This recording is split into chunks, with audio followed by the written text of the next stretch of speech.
অসমৰ লগতে দেশৰ 5খন ৰাজ্যৰ বিধানসভা নিৰ্বাচনৰ ফলাফল ঘোষণা আৰু ইয়াৰে অসম আৰু পশ্চিমবংগত হ'ব বিজেপি চৰকাৰ। অসম আৰু পশ্চিমবংগত পুনৰ হ'ব বিজেপি চৰকাৰ। অসমৰ লগতে দেশৰ 5খন ৰাজ্যৰ বিধানসভা নিৰ্বাচনৰ শেহতীয়া ফলাফল আপোনালোকক জনাই আছোঁ। আপুনি ভিডিঅ'টোত লাইক কৰি শ্বেয়াৰ কৰি দিয়ক। আজি পুৱাৰে পৰা অসমৰ লগতে দেশৰ 5খন ৰাজ্যৰ বিধানসভা নিৰ্বাচনৰ ভোট গণনা অব্যাহত আছে আৰু অসমত পুনৰবাৰ বিজেপিয়ে চৰকাৰ গঠনৰ দিশে আগবাঢ়িছে। একক সংখ্যাগৰিষ্ঠতাৰে অসমত পুনৰ চৰকাৰ গঠন কৰিব বিজেপিয়ে।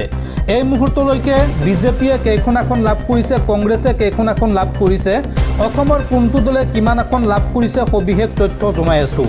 নিৰ্বাচন আয়োগৰ ৱেবছাইটত এয়া পোনপটীয়া সম্প্ৰচাৰ আপোনালোকক দেখুৱাই আছোঁ। এয়া হৈছে অসমৰ তথ্য। অসমৰ তথ্য আপোনালোকক পোনপটীয়াকৈ জনাম। এই মুহূৰ্তলৈকে ভিডিঅ' প্ৰস্তুত কৰা সময়লৈকে কোনটো দলে কিমান আসনত লিড লৈ আছে বা কেইখন আসনত জয়লাভ কৰিছে সবিশেষ তথ্য জনাই আছোঁ।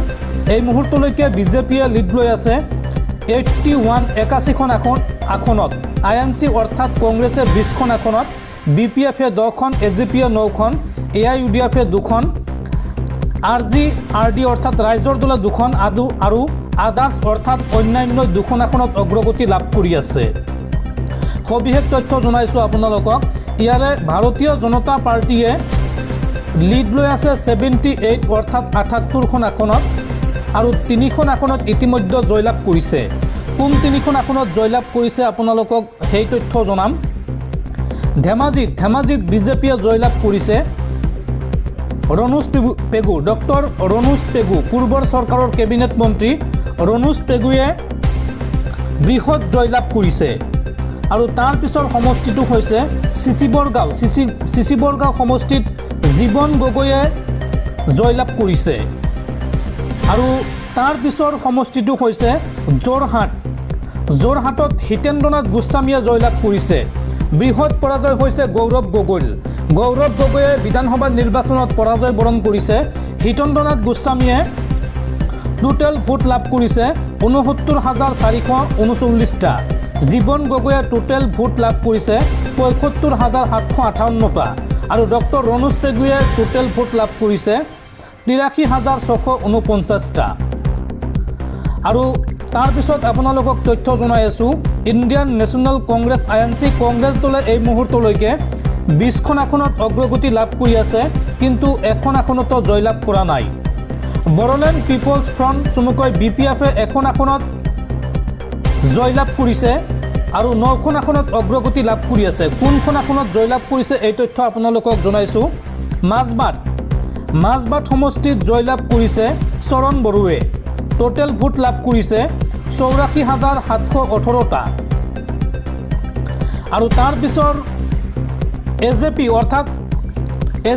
অৰ্থাৎ অসম গণ পৰিষদ দলে এই মুহূৰ্তলৈকে এখন আসনতো জয়লাভ কৰা নাই, কিন্তু লিড লৈ আছে 9খন আসনত। আৰু তাৰ পিছত আছে AIUDF all India United democratic front. বৰ্তমানলৈকে এখন আসনতো জয়লাভ কৰা নাই, কিন্তু লিড লৈ আছে 2খন আসনত। ৰাইজৰ দল অখিল গগৈৰ ৰাইজৰ দলে এই মুহূৰ্তলৈকে এখন আসনতো জয়লাভ কৰা নাই যদিও 2খন আসনত অগ্ৰগতি লাভ কৰি আছে। আৰু তাৰ পিছত আছে অল ইণ্ডিয়া তৃণমূল কংগ্ৰেছ TMCয়ে এখন আসনত জয়লাভ কৰিছে। এই তথ্য আপোনালোকক জনাইছোঁ। মন্দিয়া সমষ্টিত জয়লাভ কৰিছে, বৃহৎ জয়লাভ কৰিছে শ্বেৰমান আলী আহমেদে। টোটেল ভোট লাভ কৰিছে 94,577টা। অসমত এবাৰ খাতা খুলিছে TMC দলে। পশ্চিমবংগৰ তৃণমূল কংগ্ৰেছে, মমতা বেনাৰ্জীৰ তৃণমূল কংগ্ৰেছে মন্দিয়া সমষ্টিত বৃহৎ জয় লাভ কৰিছে। শ্বেৰমান আলী কংগ্ৰেছৰ প্ৰাক্তন বিধায়ক শ্বেৰমান আলীয়ে বৃহৎ জয় লাভ কৰিছে। টোটেল ভোট লাভ কৰিছে 94,577টা। আৰু তাৰ পিছত আছে IND ইণ্ডিপেণ্ডেণ্ট অৰ্থাৎ আদাৰ্ছ। এইটো এখন আসনত জয়লাভ কৰিছে। কোনখন আসনত কোনে জয়লাভ কৰিছে সেই তথ্য জনাম। বীৰসিং জৰুৱা সমষ্টিত ৰিজামিনে টোটেল ভোট লাভ কৰিছে 50,803টা ভোটত তেওঁ বৃহৎ জয়লাভ কৰিছে। ইণ্ডিপেণ্ডেন্স অৰ্থাৎ যি নিৰ্দলীয় প্ৰাৰ্থী বুলি কোৱা হয়। বীৰসিং জৰুৱা সমষ্টিত নিৰ্দলীয় প্ৰাৰ্থী ৰিজামিনে লাভ কৰিছে 50,803টা ভোট লাভ কৰি বৃহৎ জয়লাভ কৰিছে। এয়া আছিলে অসমৰ নিৰ্বাচনী ফলাফল। অসমৰ নিৰ্বাচনী ফলাফল এয়া।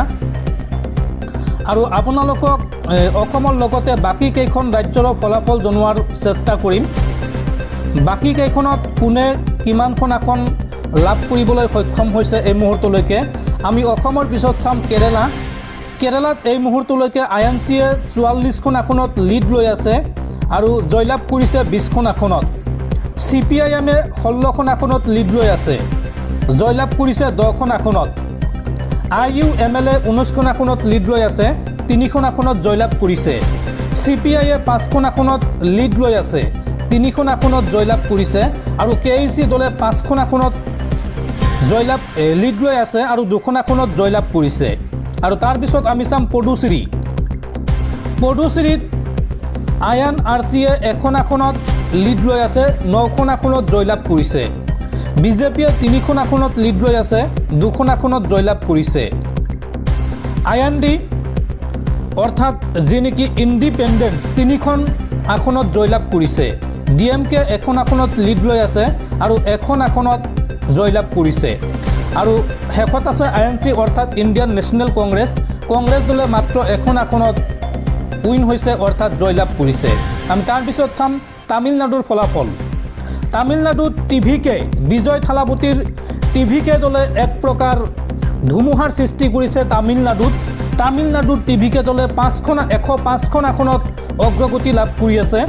বৃহৎ বিজয়ৰ দিশে TVK দল। আৰু DMK 59খন আসনত অগ্ৰগতি লাভ কৰি আছে, 1খন আসনত জয়লাভ কৰিছে। ADMK 50খন আসনত অগ্ৰগতি লাভ কৰি আছে, PMK 4খন আসনত অগ্ৰগতি লাভ কৰি আছে। আৰু INC অৰ্থাৎ ইণ্ডিয়ান নেশ্যনেল কংগ্ৰেছ দলে 3খন আসনত অগ্ৰগতি লাভ কৰি আছে, 1খন আসনত জয়লাভ কৰিছে। আৰু আমি এইবাৰ চাম আমাৰ চুবুৰীয়া ৰাজ্য ৱেষ্ট বেংগল অৰ্থাৎ পশ্চিমবংগ। পশ্চিমবংগত এইবাৰ বৃহৎ জয়ৰ দিশে আগবাঢ়িছে BJP দল। BJPয়ে 194খন আসনত লিড লৈ আছে আৰু উইন হৈছে অৰ্থাৎ জয়লাভ কৰিছে 1খন আসনত। AITCয়ে 91খন আসনত লিড লৈ আছে, 1খন আসনত উইন হৈছে অৰ্থাৎ জয়লাভ কৰিছে। AITC অৰ্থাৎ অল ইণ্ডিয়া তৃণমূল কংগ্ৰেছ মমতা বেনাৰ্জীৰ TMC দলে 91খন আসনত অগ্ৰগতি লাভ কৰি আছে। INC অৰ্থাৎ কংগ্ৰেছ দলে 2খন আসনত অগ্ৰগতি লাভ কৰি আছে। AJUP দলে 2খন আসনত অগ্ৰগতি লাভ কৰি আছে আৰু CPIMে 1খন আসনত অগ্ৰগতি লাভ কৰি আছে। এয়া আছিলে পশ্চিমবংগৰ নিৰ্বাচনী ফলাফল। পশ্চিমবংগত এইবাৰ একক সংখ্যাগৰিষ্ঠতাৰ দিশে BJPয়ে চৰকাৰ গঠন কৰিব পশ্চিমবংগত। যি 5খন ৰাজ্যৰ বিধানসভা নিৰ্বাচনৰ ফলাফলৰ তথ্য আপোনালোকক জনালোঁ। ইয়াৰ ভিতৰত অসম আৰু পশ্চিমবংগত বৃহৎ জয়ৰ দিশে BJP দল। অসমত এই মুহূৰ্তলৈকে 98খন আসনত জয়লাভ কৰিছে BJP, 3খন আসনত 78খন আসনত লিড লৈ আছে BJP দল আৰু উইন হৈছে অৰ্থাৎ জয়লাভ কৰিছে 3খন আসনত। আৰু পশ্চিমবংগত 194খন আসনত অগ্ৰগতি লাভ কৰি আছে, লিড লৈ আছে BJP দলে, 1খন আসনত জয়লাভ কৰিছে। এই দুখনকৈ ৰাজ্যত BJPৰ চৰকাৰ এক প্ৰকাৰ নিশ্চিত। এই দুখনকৈ ৰাজ্যত BJPৰ চৰকাৰ নিশ্চিত হৈছে। আৰু লগতে তামিলনাডুত বিজয় থালাপতিৰ TVK এই দলটোৱে চৰকাৰ গঠনৰ দিশে আগবাঢ়িছে। এইবাৰ প্ৰথমবাৰ ৰাজনৈতিক দল খুলিয়ে এক প্ৰকাৰ ধুমুহাৰ সৃষ্টি কৰিছে বিজয় থালাপতিয়ে। TVK দলে 105খন আসনত অগ্ৰগতি লাভ কৰি আছে। তামিলনাডুত TVK একক সংখ্যাগৰিষ্ঠতাৰে চৰকাৰ গঠনৰ দিশে আগবাঢ়িছে।